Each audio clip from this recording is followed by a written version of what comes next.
And now for something completely different. I'm Elaine, this is Elaine is XYZ, a vlog that's currently about experiencing Blizzcon. America.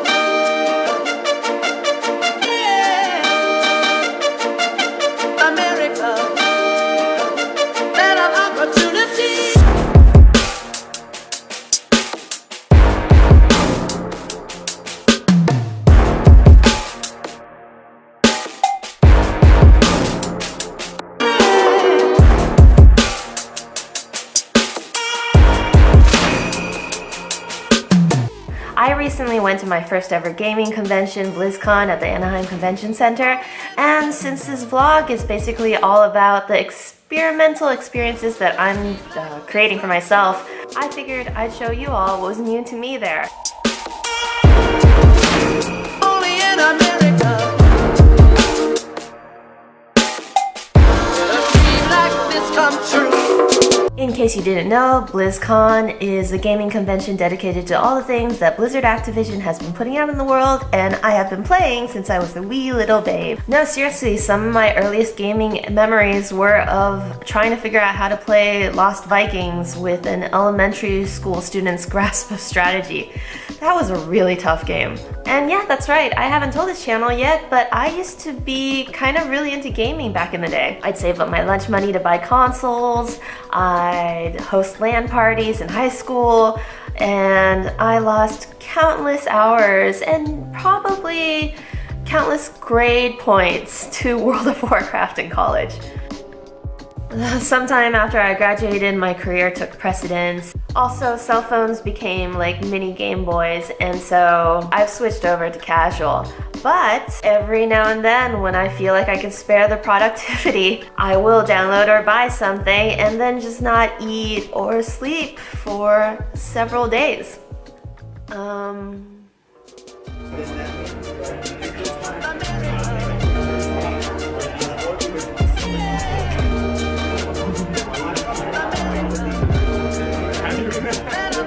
Let's get crunk. So there were two special things about BlizzCon this year besides it being my first year ever there.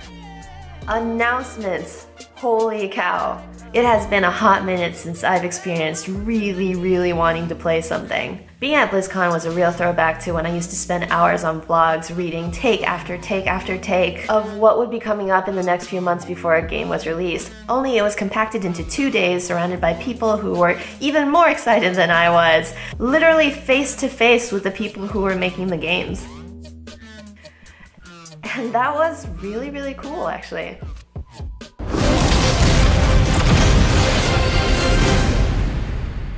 Overwatch 2 looks really awesome and fun, and will probably be even more awesome broadcasted in some gigantic arena with players who know what they're doing. By the way, I know this outs me as an old, but esports, am I right? What? What? What is going on? Oh God! I can't believe it's happening! It's trying. It's kind of a weird feeling to see all my teen cyberpunk novels come to life.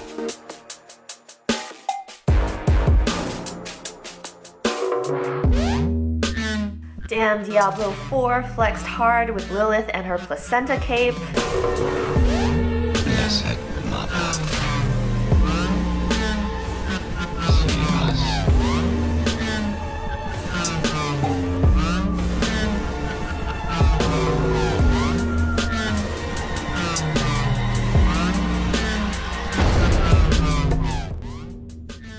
I really do hope that somebody makes the Afterbirth dress their Halloween costume next year.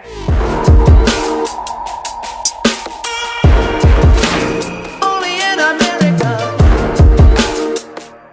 And Shadowlands really made me want to re-download World of Warcraft and go full hikikomori. There was an anime recently about a 30-something woman who quits her job, shuts herself in a room, and then plays MMORPGs all day. And that could be me.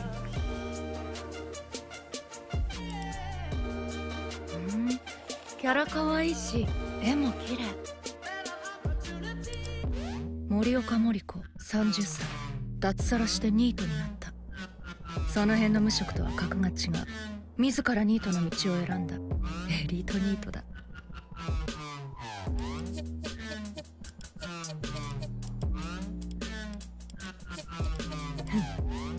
これでよし。イケメン完成っと。ログイン。 I don't know, Grunt. What do you think? Does that sound like a good plan? IRL is overrated anyway.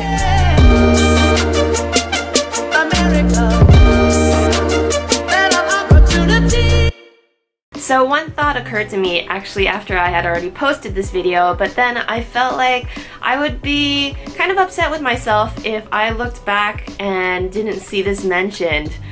Because I think it was one of the things that actually impressed me about Blizzcon the most. Girl gamers being taken seriously. In fact, one of the most heartwarming moments for me at Blizzcon was when I overheard two women talking about how this was the first Blizzcon that they had been at where they actually had to wait in line for a bathroom. Like, yay! I know that's maybe a weird thing to say yay about, but seriously, yay! Once again, outing myself as an old, but I've been around in gaming for so long that I've experienced all the stages of misogyny. Like, there's the first stage when you're rare and a novelty, and so you're treated like a unicorn that men bring under their wing for a little while, but then try to destroy when you get too good so that they can still, you know, assert their superiority. Worked for them in Counter-Strike, didn't work so well in Tekken.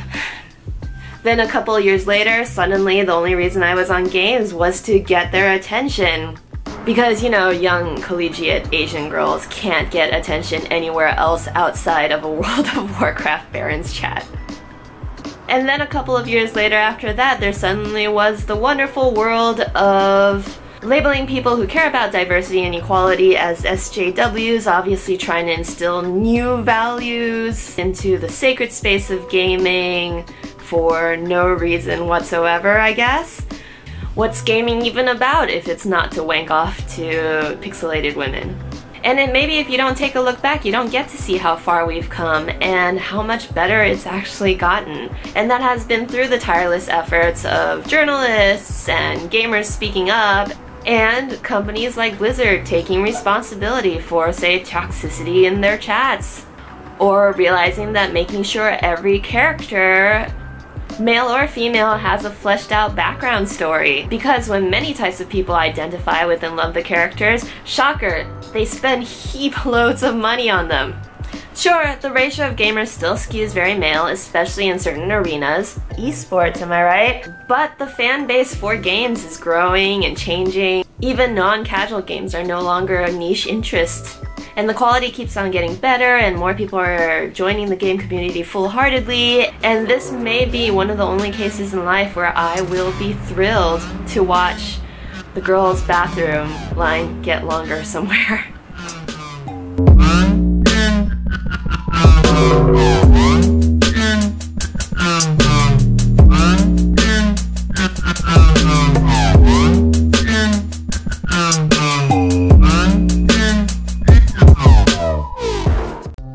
As a longtime China journalist, I would be remiss if I didn't mention this, but it was an especially spicy year for Blizzard. The company has been in the news recently for less than stellar reasons, partially due to the vagaries of how gaming industry employment works, and surprisingly, because of issues surrounding one of my old home bases, Hong Kong. Basically, a Hong Kong Hearthstone player went on a pro-protest rant on an official stream of Blizzard, and Blizzard reacted by finding and banning him. And then overnight, American gamers became experts in the intricate diplomatic dance of the East Asian theater. Green shirt! Green shirt's on your left! Cheaper than Blizzard gear! Green shirt! Green shirt's on your left! Obviously, this hasn't been helped by the Chinese government being its usual oversensitive self. NetEase, the company that has basically total control over releasing Blizzard games in China, then said something stupid on social media. Anyway, before BlizzCon, Blizzard had walked back the ban, and they also apologized at BlizzCon, but that didn't stop a whole lot of folks from engaging in some anti-China cosplay.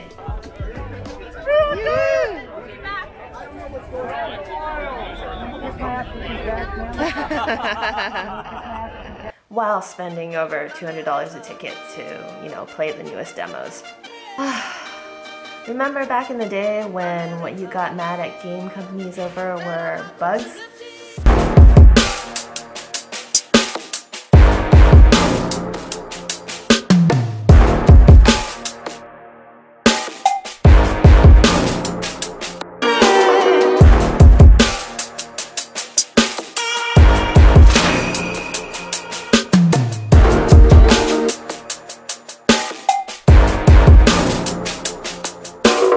I'll keep it light on this vlog, and I guess I could possibly answer any questions if anyone actually has them in comments. Anyway, having reported on China for over a decade, it did feel like kismet that the first time I ever went to a Blizzcon, it would be so centered around China issues.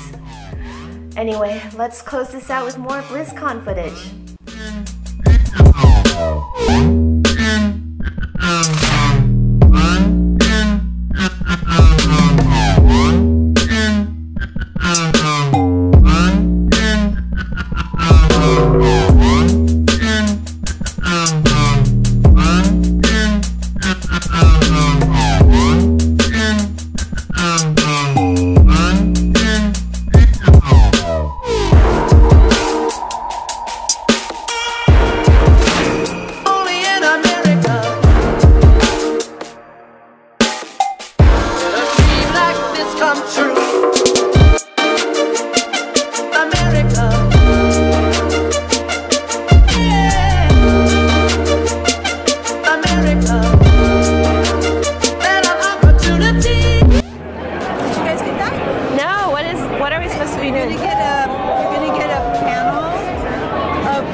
On the back.